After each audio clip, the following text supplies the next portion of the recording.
So today I'm going to talk about police romances and whether they are innocent fun or are they Copaganda. So firstly, to make my stance clear, Black Lives Matter. I believe that the police system needs major reform and defunding. It is, at this point in time, a system that encourages racism and violence. By talking about police romances, I'm not in any way saying that the police are as a whole faultless in any way. Yes, there are good and bad cops, but a few bad apples spoil the bunch, especially when the apple picker refuses to throw out the rotten apples and instead encourages the rot to spread throughout the bunch. Tired metaphors aside, let's talk about police romances. Does reading romances featuring heroes who are on the police force perpetuate a system of racism, violence, and corruption? Does romanticizing police officers in books romanticize them in reality? Or are these books just innocent fun, a romanticized version of reality in a genre known for romanticizing reality? Before I can talk about the genre, let's talk about propaganda and copaganda. Propaganda is defined by Merriam-Webster as either the spreading of ideas, information, or rumor for the purpose of helping or injuring an institution, a cause, or a person, or ideas, facts, or allegations spread deliberately to further one's cause or to damage an opposing cause. Notice that while propaganda can be based on lies and half-truths, it can just as easily be based around the truth. The important thing is the intention. Is the information, true or false, being spread with the idea of helping or hurting an institution, person, or cause? By these definitions, the point can be made that there is propaganda going around on both sides of the police riots. On one hand, we have videos of police brutality that is actually happening with the intention of hurting the police institution. While I think this is justified, it's still technically propaganda. The only reason we hesitate to call it such is because the word propaganda has a negative connotation. On the other side of the aisle, we have what is known as copaganda. According to Urban Dictionary, copaganda is defined as posts and news stories about good cops doing good things in order to portray them in a positive light, in an attempt to cover up the fact that all cops uphold a corrupt system. There is a more thorough definition, but it is long enough that I don't want to read it all off, and the definition I read off has the same meaning as the top definition if you were to look at copaganda on Urban Dictionary. So let's talk about the romance genre, and more specifically the cop romance subgenre. The romance genre has a ton of subgenres.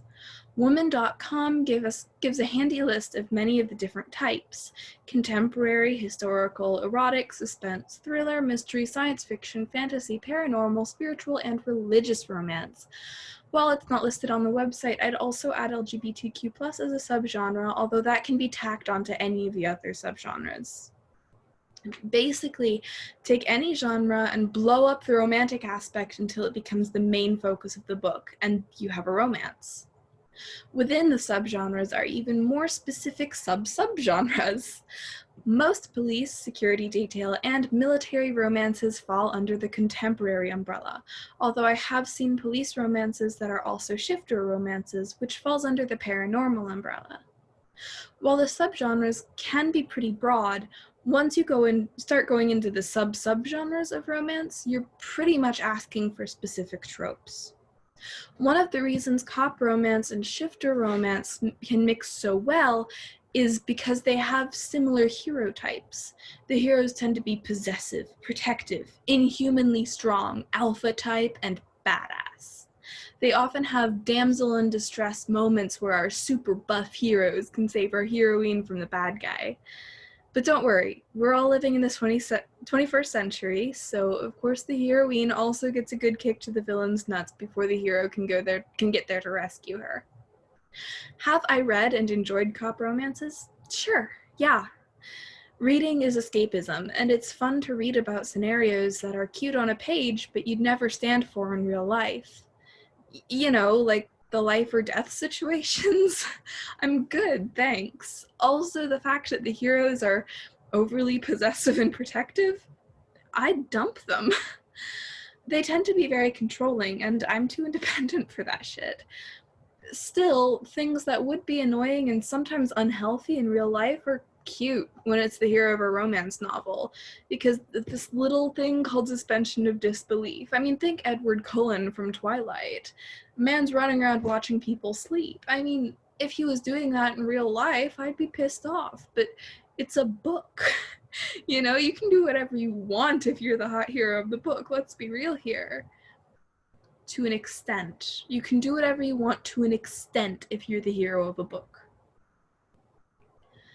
If I wanted healthy, functional, realistic relationship dynamics, I'd put myself in the dating pool. Still, I generally prefer shifter romances to cop romances when we're talking character type. The fantasy element makes the story that much more interesting. But cop romances do have one element that draws people in: dogs. Canine unit romances seem just as common as non-canine unit romances within the genre. This is because the dogs give the hard, tough, alpha-type guy a sense of softness, because he cares for his dog partner. Also, people like dogs. So, do cop romances count as Copaganda? Maybe. I'm not gonna pull out my good old I am going to pull out my good old communication theory knowledge to argue here. I am most familiar with 3 mass media theories, and so those are the ones I will be using to argue both cases.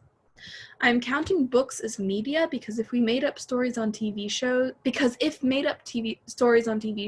count as media, books should as well. And by made up stories on TV shows, I'm not talking about the news. That's not made up unless you're watching Fox. I'm talking about, say, Real Housewives. No, that's technically like reality TV. The Witcher. That counts as media, so books do too, right? So,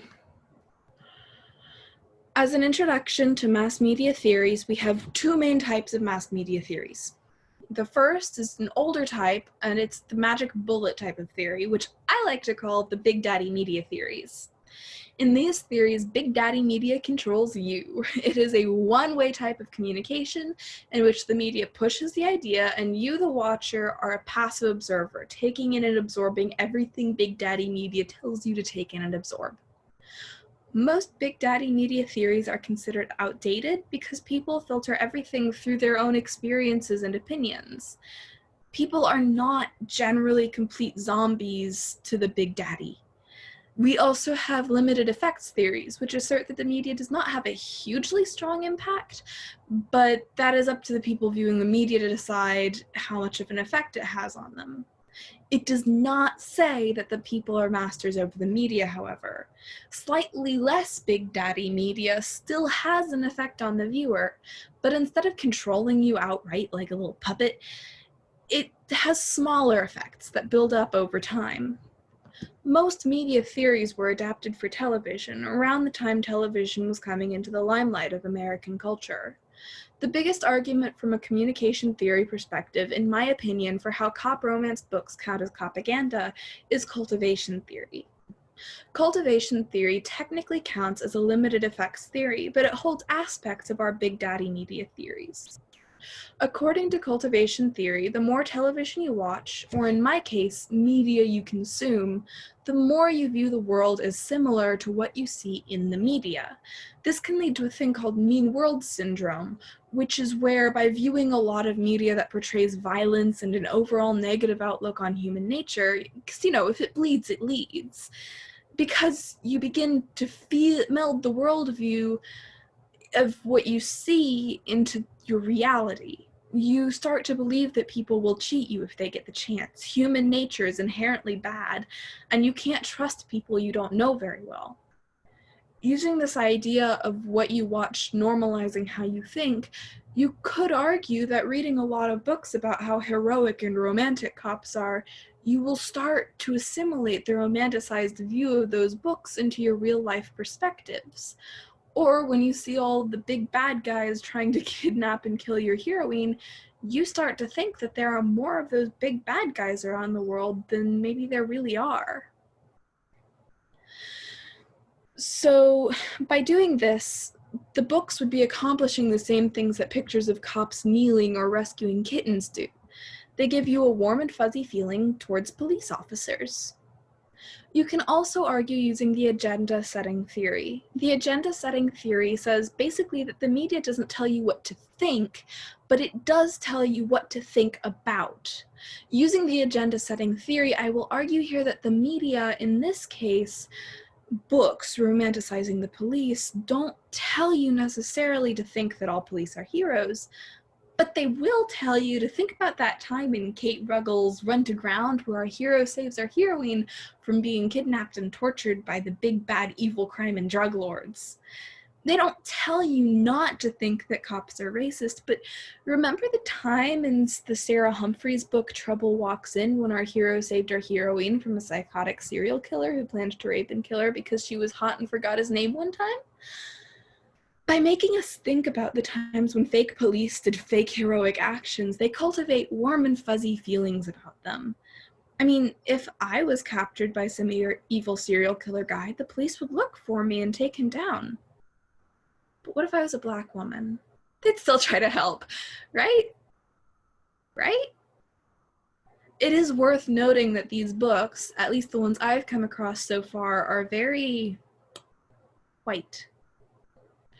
Agenda-setting theory also says that the media impacts the public agenda, which impacts policymaker agenda.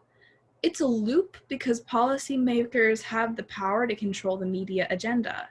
So by promoting police as helpful, take down the bad guys, save the good guys sort of guys, the media can make the public push that same belief, which will encourage inaction from policymakers. On the other hand, for the argument that cop romances maybe aren't Copaganda, I present the uses and gratifications theory. The uses and gratifications theory, like the other theories I've used, is a limited effects theory. It is my favorite mass media theory because it gives the person consuming the media the most power. It states that people seek out specific media because they have specific needs they want filled by the media. So if you need to be informed on current events, you seek out news journalism. If you need to feel socially fulfilled, you might seek out social media, or you might listen to a podcast that makes you feel like you're part of the conversation.